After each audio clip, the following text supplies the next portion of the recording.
Those close to Meghan are whispering that her struggles are no longer silent.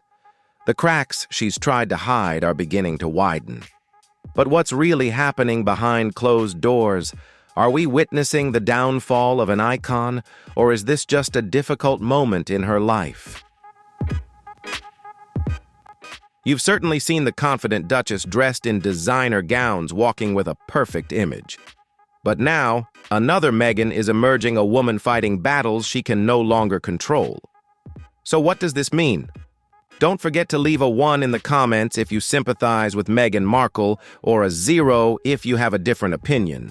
Be sure to like and subscribe to the channel so you don't miss what happens next, where we'll reveal all the secrets in this story.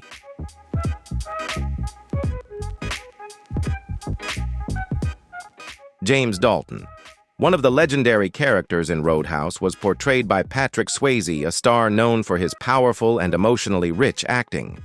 Born on August 18, 1952 in Houston, Texas, Swayze took on the role of Dalton at the age of 37. In this film, Dalton is not just a bouncer with exceptional combat skills, but also a man who brings a deep life philosophy, calmness, and a strong sense of honor. This made him stand out in the eyes of the audience, completely different from the usual bar enforcers.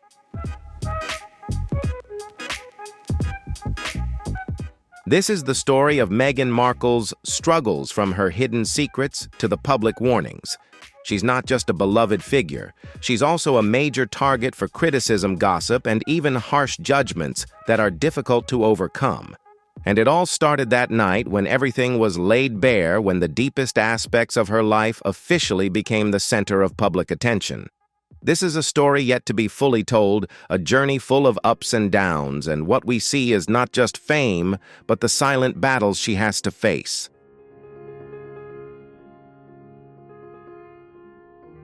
It all began at a lavish party.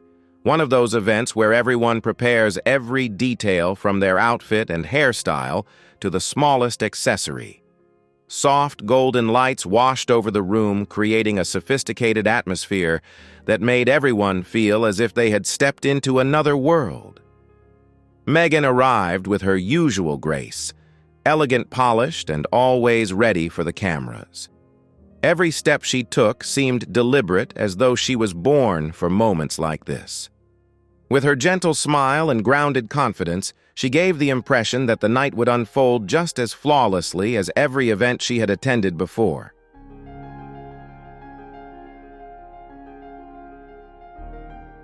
But as the night deepened, the atmosphere began to shift. Conversations grew more intimate, the music subtly louder, and the room filled with a relaxed energy. According to people present, Meghan wasn't just sipping her drink politely. She seemed more immersed in the emotions of the evening than usual. At first, she maintained her usual composure and poise, but as hours passed, she allowed herself to be swept up in the lively rhythm of the event. This unexpected shift surprised many who knew her well, as Meghan was known for keeping her image carefully curated and her presence under control.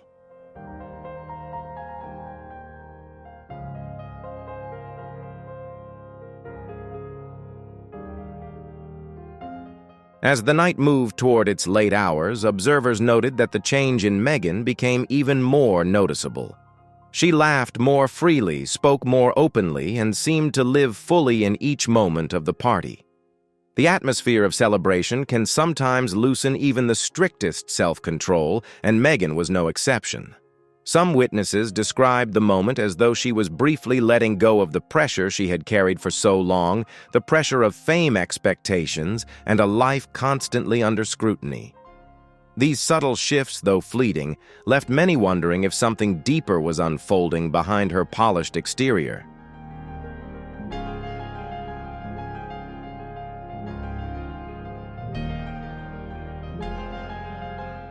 As the hours passed, her voice grew louder, her laughter sharper, and her footsteps noticeably less steady. At first, people assumed she was simply enjoying the energy of the evening.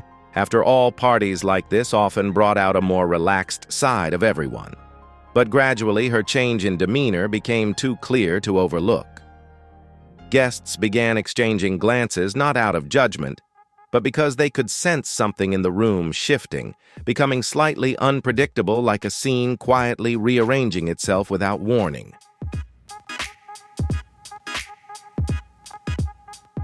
Soon, whispers began to rise soft at first, then spreading quickly across the room.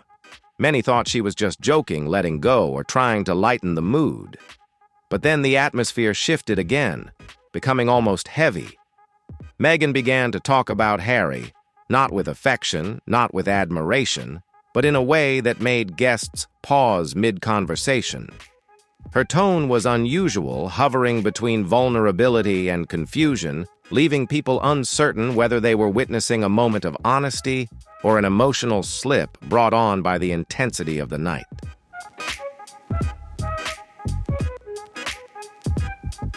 And then she revealed things, far too personal details that no spouse would ever want repeated beyond the safety of their home. Intimate stories meant for private moments spilled into the open air of the party.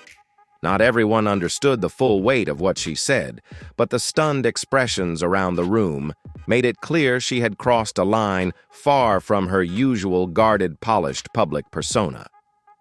For a brief moment, the entire room fell silent, long enough for everyone to realize that what had just happened would not fade quickly from memory.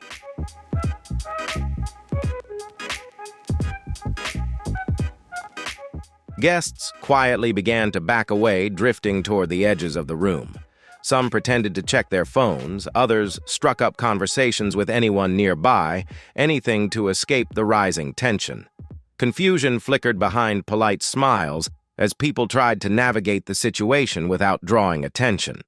It was no longer the carefree celebration they had expected. It had transformed into a moment of collective unease, where everyone instinctively kept their distance, unsure of how to respond to what they were witnessing.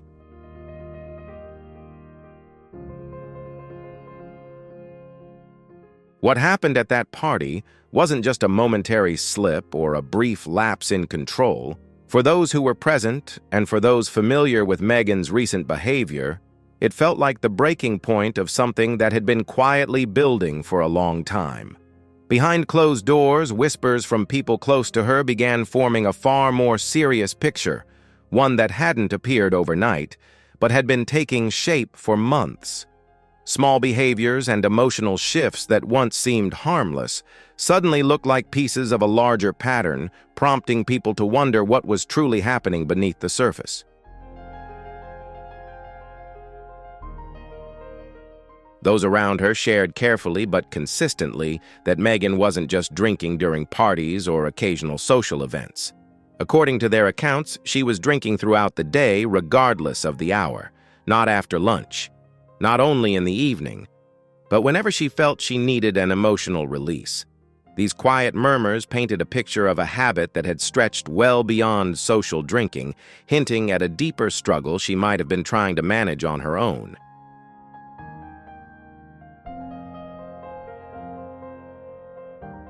But those who lived closest to her didn't agree with the explanations she gave herself.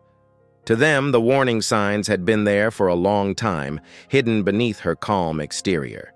They noticed subtle shifts, instability in her tone, emotional fluctuations, and an exhausting attempt to appear stronger than she really felt. Her inner circle eventually realized they couldn't stay silent. Their concern grew into fear that if no one stepped in, things might spiral even further.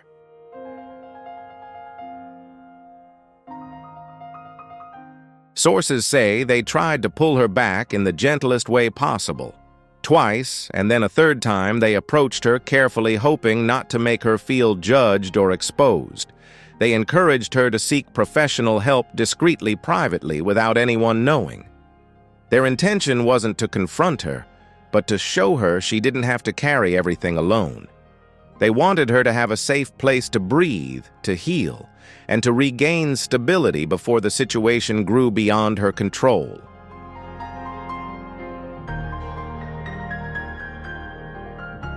But every time they reached out, she refused.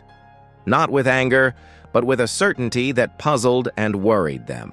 Meghan insisted she was fine, that she didn't have any issues, and that she was fully in control. She believed deeply in her strength, so deeply that it became a barrier protecting her from the help she needed. For those who cared about her, this was the most heartbreaking part, watching someone they loved drift further away, yet refusing to take the hand offered to them again and again.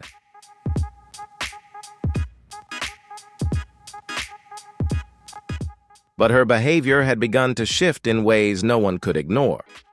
Long, quiet afternoons, where she would vanish into her room, closing the door as if shutting out the world. Phone calls that ended abruptly mid-sentence, as though she no longer had the energy or patience to finish a thought.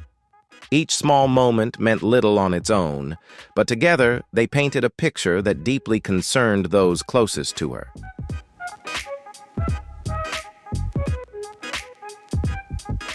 It didn't stop there. There were nights when she couldn't drive herself home, forcing those around her to step in and take responsibility. During the day, she appeared distant, irritable, or unfocused, as if her mind were drifting somewhere far away. For people familiar with her once confident, composed presence, seeing this version of her felt jarring.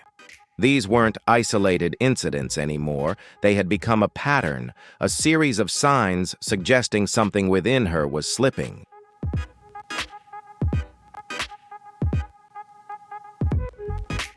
The most heartbreaking part for those trying to help was her complete denial.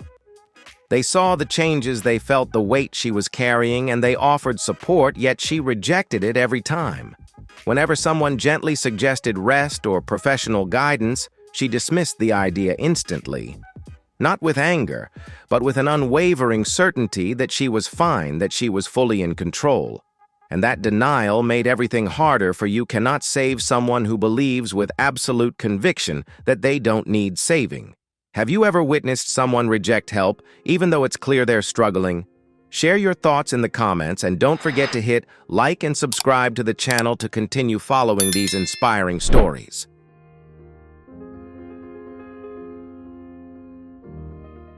That she was sinking deeper into her habits, hiding behind a glamorous facade and polished photos, pretending everything was fine when it clearly wasn't. Those who had been close to her said Meghan increasingly relied on her pristine public image to cover the quiet turmoil she didn't want to confront. She held on to perfection in front of the world, yet behind the scenes the cracks were visible to anyone who truly paid attention.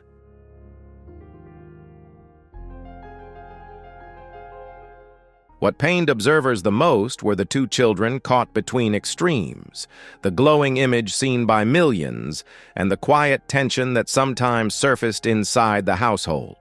Children always sense the things adults try to hide, and according to those familiar with the family in this fictional narrative, the atmosphere at home didn't always match the cheerful, polished family portraits online. The kids remained innocent and carefree, but their innocence only highlighted the heavy emotional weight the adults were carrying.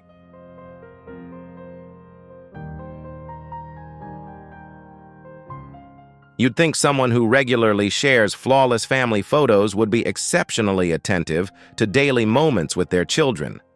But according to those around Meghan and Harry in this fictional storyline, the reality was far more complicated. Pressure, expectations, and inner conflicts had created a gap between the public image and the private reality. It wasn't neglect, it was a sign of someone trying too hard to hold everything together, sometimes unsuccessfully. And that gap made the people closest to the family fear that they were entering one of their most fragile chapters yet.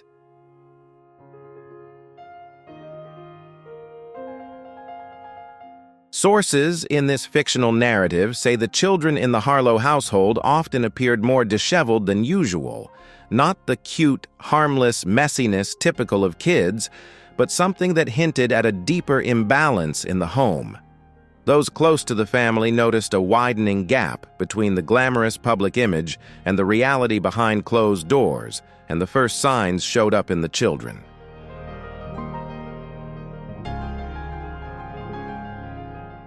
Little Lilith, around 4.5, was occasionally seen wearing worn or rumpled clothing, drawing attention from people experienced in childcare. At times, she appeared in an oversized diaper, something no longer considered appropriate for her age. These details weren't accusations, but reflections of a household where the adults were struggling more than they let on.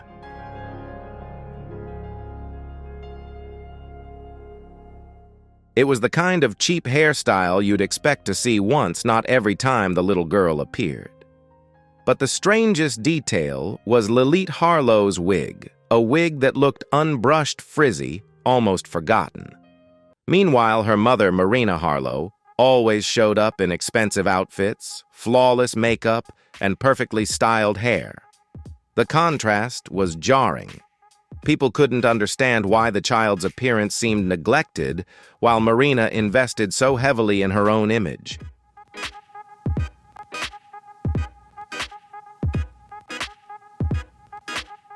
Then there was Arlo, the older child.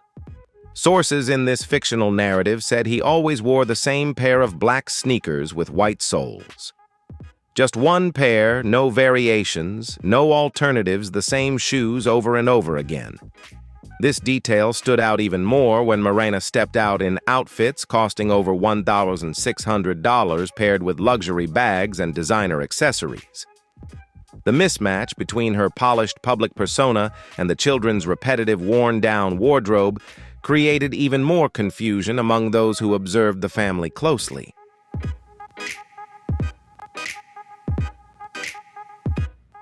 And Harris, the father, people familiar with the fictional Harlow household, said he rarely spoke to the children. Marina didn't engage much either. Most of the time, the children were seen with assistants Marina's friends or the enigmatic Marcus Alden, who appeared at her side in many private events. The home felt strange, luxurious, yet cold, lively, yet disconnected. Those who witnessed it described the household as a place where the family lived under the same roof, but in entirely separate worlds.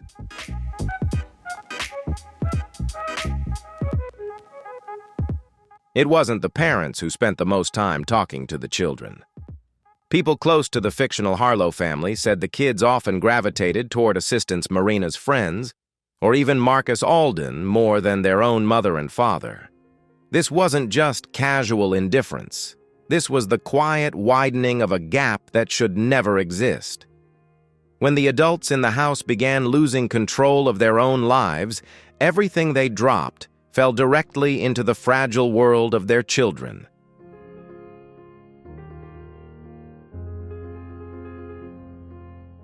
This wasn't a matter of isolated moments. It was an entire household, slowly being tugged apart under the weight of lives that had stopped making sense. Quiet evenings turned empty, family meals grew cold and silent, and the connection that once formed the foundation of the Harlow family had become only a faint echo of what it used to be. Everyone saw the growing distance except the two people standing at the center of the storm.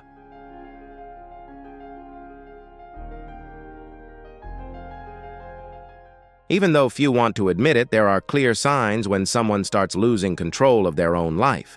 It often begins quietly at an elegant party under dim lighting with music loud enough to make everyone feel important. And within all that glamour, just one unguarded moment can cause the perfect image someone has built to begin to crack. As the night wears on, behaviors that once seemed normal start shifting. The voice grows louder, the laughter sharper, the steps less steady, and private stories slip out unchecked. That is the first warning, the signal that stress, pressure, and exhaustion have been building far too long.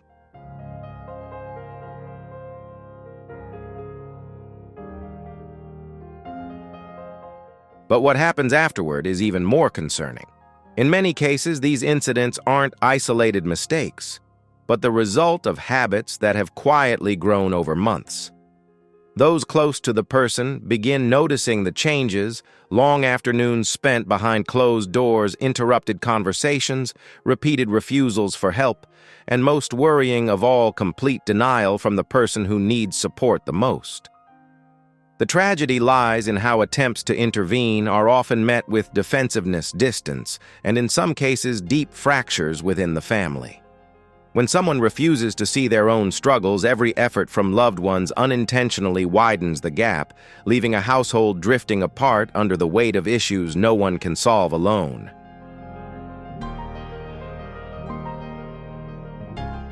And at this point, Meghan's struggles were no longer a private matter. They were affecting the children, the marriage, and even those who were trying to help her.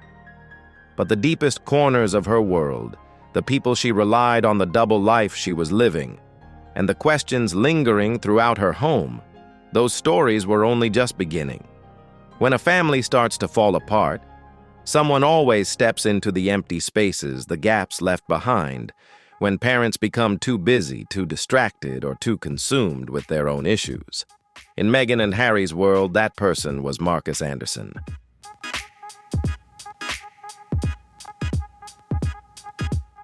Now it is no longer unusual to hear that Marcus is the calm voice the children often hear more than their own parents. He smiles at them, speaks gently to them, sits beside them. And strangely enough, he has become the stable adult in a house where the two primary adults are struggling to keep their balance. But Marcus's closeness to Meghan also raises many questions. Why does she rely on him so much? Why does she seem calmer when he is around? And why is he taking on a role that should belong to their parents? People are whispering that Meghan relies on him emotionally, especially when she drinks or when the tension with Harry becomes overwhelming.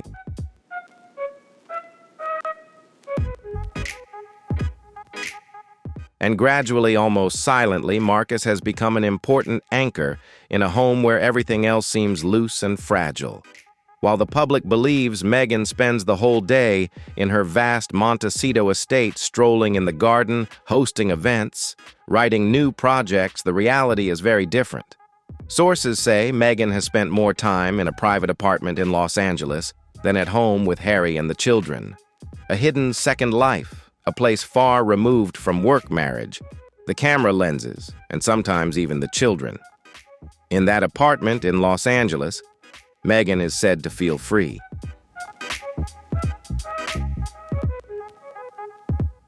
Escaping the quiet tension in Montecito, escaping the cold distance from Harry, escaping the pressure to be the perfect Duchess wife or mother. For Meghan, Los Angeles feels familiar. It's where she grew up. It's where her friends are. It's where she doesn't feel judged. But the more she retreats to this apartment, the greater the distance from her family. Harry notices this. The children feel it too.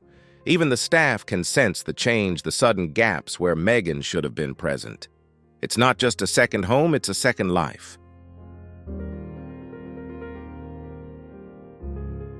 And throughout all of this, the children remain in the middle, too young to understand the truth, but old enough to sense the cold gaps, the arguments, the long absences, and the quiet sadness that envelops the house like a heavy blanket.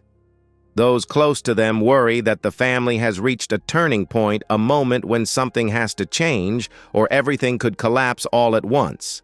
And that brings us to the end of this chapter and the beginning of something much more serious.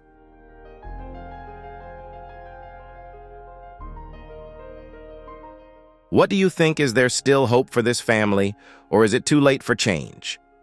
Leave a 1 in the comments if you believe they can change, or a 0 if you think it's already too broken. Don't forget to like, share, and subscribe to the channel so you won't miss any new updates. Thank you for watching, and we'll see you in the next video.